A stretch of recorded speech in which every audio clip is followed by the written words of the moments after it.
Hello guys, welcome to my channel. तो आज हम सीखने वाले हैं कि बार काउंसिल का फॉर्म कैसे फिल करें। मैं कर चुकी हूँ तो मुझे आ गया है और मैं आपको बता सकती हूँ। मैंने बहुत स्ट्रगल किया कि क्या क्या डॉक्यूमेंट्स उसमें लगेंगे, क्या क्या स्टाम्प क्या होता है, स्टाम्प पेपर कैसे लगेगा। मतलब फर्स्ट जनरेशन एडवोकेट के लिए ये एक बहुत बड़ा हसल होता है। तो चलिए शुरू करते हैं। मैं आपको सिखाती हूँ कि बार काउंसिल का पुराना फॉर्म और नया फॉर्म में क्या डिफरेंस है और इसे कैसे फिल करें। तो वीडियो स्टार्ट करने से पहले मैं आपको फॉर्म दिखा देती हूँ जो बार काउंसिल का है मध्य प्रदेश का।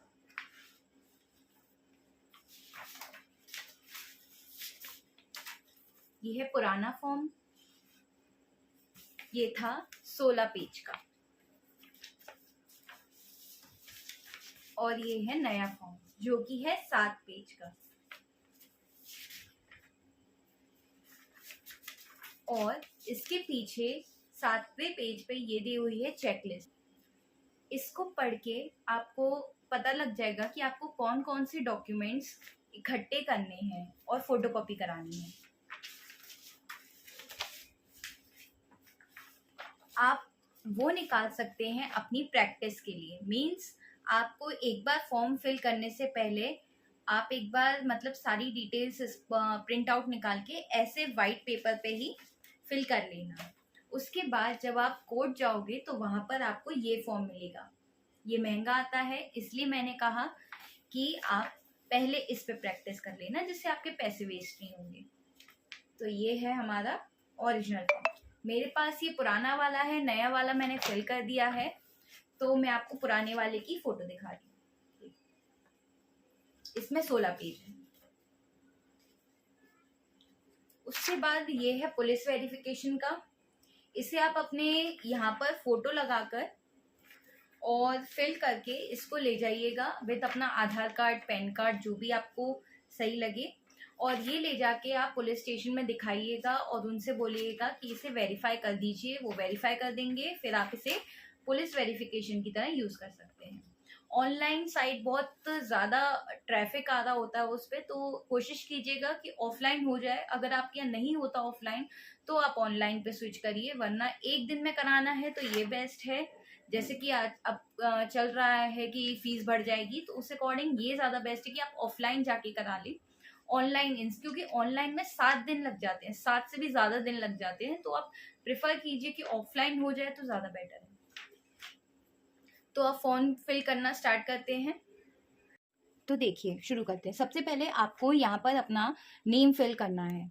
नेम इन द सेंस कि आपको यहाँ पे अपना नाम लिखना है। यहाँ पर आप टिक कर दीजिएगा आप श्री हैं, श्रीमती हैं या कुमारी हैं।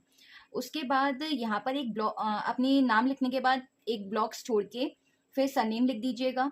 फिर यहाँ पर अपना हिंदी में नेम लिख दीजिएगा। फिर यहाँ पे अपने पापा का नाम लिख दीजिएगा विद सरनेम, एक ब्लॉक छोड़ के यहाँ पे अपना हिंदी में अपने पापा का नाम लिख दीजिएगा।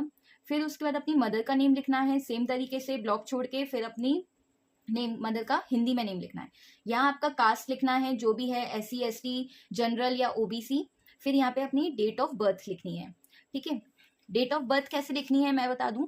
लास्ट यहाँ पे आपको ये तो समझ में आ जाएगा कि अगर आपकी 24 जनवरी है तो आपको इतना तो समझ में आ जाएगा, लेकिन यहाँ पे ईयर कैसे समझ में आएगा। तो 2002 है, 2003 है, तो आप लास्ट के 2 लेटर लिख दोगे यहाँ पे। ठीक है, फिर आधार नंबर अपना यहाँ पे लिखना है। अपना LLB का पासिंग ईयर लिखना है यहाँ पे, जब आपने LLB कंप्लीट करी उसका। जैसे कि मेरा है 2026। ठीक है, तो आप इसी तरीके से अपना लिख देना। ब्लड ग्रुप लिखना है यहाँ पे। फिर अपना फुल एड्रेस लिखना है, ब्लॉक छोड़ छोड़ के लिखिएगा जैसे कि जो भी आपका है। तो जैसे अगर मैं अपना लिखूंगी तो अगर मुझे गोहद लिखना है तो मैं यहाँ पे गोहद लिखूंगी, फिर एक ब्लॉक छोड़ूंगी, फिर चौराहा लिखूंगी, फिर एक ब्लॉक छोड़ूंगी, फिर अपना एड्रेस लिखूंगी। ठीक है, फिर टेलीफोन या मोबाइल नंबर आपको यहाँ पे अपना लिखना है जो आप यूज़ कर रहे हैं। ठीक है, ईमेल एड्रेस लिखना है। फिर उसके बाद प्लेस ऑफ प्रैक्टिस, आप एनरोल होने के बाद कहाँ पर प्रैक्टिस करोगे वो लिखना है। नॉमिनी का नेम लिखना है। नॉमिनी के नेम में आप अपने पापा का, भैया का, मम्मी का, बहन का, अपनी पत्नी का, किसी का भी नाम लिख सकते हैं। उनसे आपका रिलेशनशिप क्या है वो यहाँ पे लिखना है, और यहाँ पे वो चीज़ हिंदी में लिखनी है। ठीक है, कि आप किसका नाम लिख रहे हैं, उनका नाम हिंदी में भी यहाँ लिखना है और यहाँ उनसे रिलेशनशिप लिखना है। यहाँ पे अपने सिग्नेचर कर दीजिएगा बस। फिर दूसरे पेज पे आते हैं। फिर यहाँ पर दूसरे पेज में आपको ज़्यादा कुछ नहीं करना है। यहाँ पर अगर आप इस चीज़ में ये चीज़ करते हैं तो आपको वहाँ पे लिखना है उस चीज़ को करने की वजह। अगर नहीं करते हैं तो लिखना है लागू नहीं, लागू नहीं। और यहाँ पे अपने करने हैं सिग्नेचर। ठीक है, तो यहाँ पे लिखा हुआ है जैसे कि एतद द्वारा यह घोषित किया जाता है कि मैं कहीं भी पूर्ण अथवा अंशकालिक रूप से किसी अन्य वृत्ति या रोजगार में संलग्न नहीं हूँ। और अगर आप यदि हैं तो आप यहाँ पे वो मतलब वो व्यवसाय या वो जॉब का नाम लिख दीजिए, अगर नहीं है तो लागू नहीं लिख दीजिए। फिर उसके बाद यहाँ पे लिखा हुआ है पदयथु की जियाने के फलस्वरूप या निम्न कारणों से छोड़ी दी थी। अगर आप कोई जॉब करते भी थे और आपने उसे छोड़ दिया तो यहाँ वो कारण लिखना है, और अगर थे ही नहीं तो लागू नहीं लिखिए, सिग्नेचर करिए। फिर उसके बाद यहाँ लिखना है एतद द्वारा यह घोषित किया जाता है कि पूर्व में सेवारत नहीं था या थी। थे तो आप इसे खाली छोड़ दीजिएगा, और अगर नहीं थे तो यहाँ साइन कर दीजिएगा। एतद द्वारा यह घोषित किया जाता है कि मैं किसी व्यापार व्यवसाय अथवा वृत्ति की वर्तमान में कार्यरत नहीं हूँ। तो यहाँ पे अगर है तो यहाँ साइन यहाँ पे लिख दीजिए वो व्यवसाय और हस्ताक्षर कर दीजिए, अगर नहीं है तो लागू नहीं लिख के हस्ताक्षर। फिर उन आवेदकों द्वारा पूर्ति की जाए जो किसी व्यापार व्यवसाय अथवा वृत्ति में पूर्व कार्यरत थे। तो आप तो थे तो लिखिए, नहीं थे तो नहीं लिखिए, लागू नहीं करके सिग्नेचर।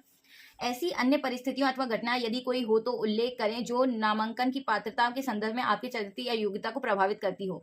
अगर ऐसी कोई है जिससे आपके चरित्र को उभारे तो आप यहाँ लिख दीजिए, नहीं है तो इसको खाली छोड़ दीजिए, लागू नहीं मत लिखिएगा, यहाँ सिग्नेचर कर दीजिएगा। ठीक है, मेरे द्वारा यह घोषित किया जाता है कि पूर्व में अधिवक्ता के रूप में नामांकन किए जाने हेतु मैंने कहीं भी आवेदन पत्र नहीं दिया है, तो यहाँ साइन कर दीजिए। अगर आपने पहले भी आवेदन दे चुके हैं तो यहाँ इसे खाली छोड़ दीजिए।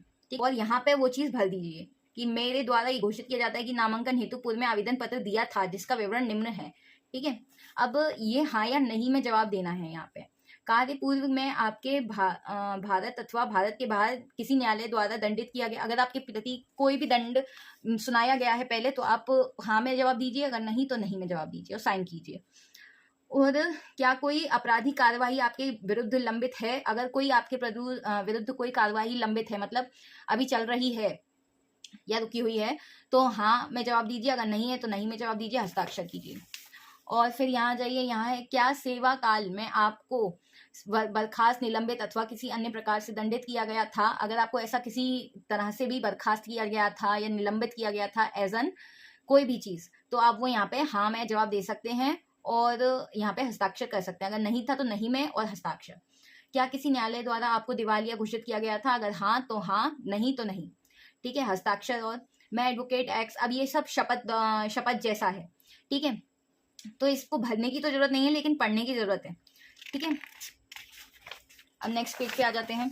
अब ये है कि ये एडवोकेट्स भरेंगे, 2 एडवोकेट चाहिए आपको इसके लिए, जो ये पोर्शन भरेंगे और ये पोर्शन भरेंगे। यहाँ पे आपको अपनी फोटो लगानी है। ठीक है, 2 छाया चित्रों के स्थान, यहाँ पे आपको 2 पासपोर्ट साइज फोटो लगानी है, एनवेलप बना के लगानी है, यहाँ पे अपना फोटो लगाना है और उनसे ये भरवाना है। ठीक है, बस इस पेज पे इतना ही काम है। अब ये अंडरटेकिंग है, इससे पहले लगेंगे स्टाम्प पेपर, 200 का स्टाम्प पेपर लगेगा। आप 200 के 2 भी निकलवा सकते हैं, जो एक आपका एफिडेविट का हो जाएगा, एक आपका अंडरटेकिंग का हो जाएगा। अगर आपके पास 200 का नहीं मिल रहा है, 100 का ले लीजिए 4, तो 2 यहाँ लगा दीजिए, 2 एफिडेविट में लगा दीजिए। अगर 100 का भी नहीं मिल रहा, 50 का मिल रहा है, जो कि मुझे भी 50 का मिला था, तो 50-50 के 8 ले लीजिए, 4 यहाँ लग जाएंगे, 4 पीछे लग जाएंगे एफिडेविट की जगह पे। इसको भर लीजिए जैसा कुछ लिखा हुआ है, जैसे कि I Divyanshi Singhal, daughter of this and this, residence of. ठीक है, फिर ये फिर डेट, प्लेस, कहाँ से मैं भर रही हूँ, signature, name, address, mobile number, सब भर दीजिए। और यहाँ पे ये आ गया एफिडेविट। अब 4 एफिडेविट लगेंगे यहाँ पे, मतलब 50-50 के लिए तो स्टाम्प पेपर लगेंगे। ठीक है, अगर 100 के मिल गए तो 2, 200 के मिल गया तो 1। ठीक है, तो ये पूरा भर लेना। जैसे मैं दिव्यांशी सिंगल, पुत्री इनकी हूँ, उम्र मेरी इतनी है, निवासी मैं रहती यहाँ पे हूँ, मोबाइल नंबर मेरा ये है, शपथ पूर्वक बयान करती हूँ कि मैं जन्म से भारतीय हूँ, ये कि जन्म तिथि जो मेरी मतलब बर्थडे डेट है वो मैं यहाँ लिखूंगी। ठीक है, 21 से अधिक है मेरी उम्र, यह कि मैं कभी अपराध से दंडित नहीं हुई हूँ, यह कि मेरे विरुद्ध भारतीय दंड संहिता अथवा अन्य किसी एक्ट में कोई मुकदमा नहीं, फौजदारी किसी भी मतलब क्रिमिनल केस नहीं हुआ है, यह कि कभी किसी शासकीय नौकरी व्यापार में कार्यरत नहीं थी। ठीक है, ऐसे ही आपको ये सारे पढ़ते जाना, बहुत सिंपल है। अगर कोई किसी में डाउट हो इन सब में तो आप मुझे कमेंट सेक्शन में पूछ लेना, मैं बता दूंगी। ठीक है, और ये है हमारी चेकलिस्ट। अब चेकलिस्ट में आपको 10th की मार्कशीट, ये 10th की है, ये 12th की है, ये आपने जो पहले कोई डिग्री करी हो LLB से पहले वो है, और ये अपनी LLB की अगर आपने 5 साल का किया है तो 10 सेमेस्टर की लगाना, और अगर आपने 3 साल का किया है LLB तो आप अपनी 6 मार्कशीट लगाना, ठीक है। उसके बाद रेगुलर सर्टिफिकेट जो आपको कॉलेज से इशू होगा, आपके विनियमित छात्र प्रमाण पत्र, मतलब कि अपना स्टूडेंट का वो बनता है, क्या कहते हैं उसे, कैरेक्टर सर्टिफिकेट, वो लगेगा यहाँ पे। अगर आपके पास जाति प्रमाण पत्र है तो आप वो लगा दीजिएगा, ठीक है। चालान की लगानी है आपको, चालान की प्रतिलिपि, ये इसमें ध्यान मत देना, ये जो है ये आपका ऑनलाइन ही भरा जाएगा चालान। तो आप क्या करना कि इसकी आपको रिसीप्ट इशू होगी, मतलब जब आप फीस भरवाओगे ना अपनी तो वो होगी, तो वो फॉर्म की आगे लगा देना, ठीक है। अंडरटेकिंग वो मैंने बता दी थी, 200 का स्टाम्प, 100 का स्टाम्प, 50 का स्टाम्प, किसी का भी मिल जाए। शपथ पत्र, एफिडेविट, वो भी सेम चीज, 2 फोटो लगाने हैं, वो भी मैंने आपको बताया था, पासपोर्ट साइज फोटो आपको उसमें वो करने हैं, फोल्ड करके लगाने हैं। पुलिस वेरिफिकेशन, ये भी मैंने आपको शुरू में दिखा दिया था, वो ये था पुलिस वेरिफिकेशन। अभी इसको भी बता रही हूँ कि कैसे भरना है, ठीक है। और ये समस्त अंकसूचियों सारी 1 से लेके 10 तक या 1 से लेके 6 तक सारी अंकसूची लगानी है आपको।